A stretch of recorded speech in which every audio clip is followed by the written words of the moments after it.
ST महामंडळाच्या ताफ्यामध्ये electric buses दाखल होण्यास दिरंगाई झालेली आहे। एसटी महामंडळाकडून बस पुरवठादार कंपनीला इशारा पत्र देण्यात आलं। 22 मे पर्यंत 1287 बसेस द्या, नाहीतर कंत्राट रद्द करू। कंपनीकडून आतापर्यंत फक्त 220 बसेसचा पुरवठा करण्यात आला। चार्जिंग स्टेशन उभारणीबाबत कंपनीकडून धीम्या गतीने काम सुरू आहे।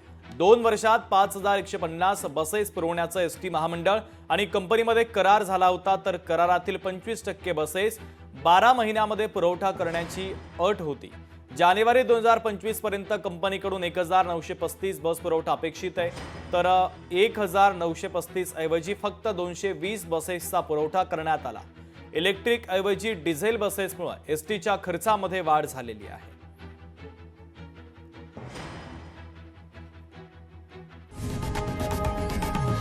लोकशाही मराठी ऐका, पहा, जागरूक रहा।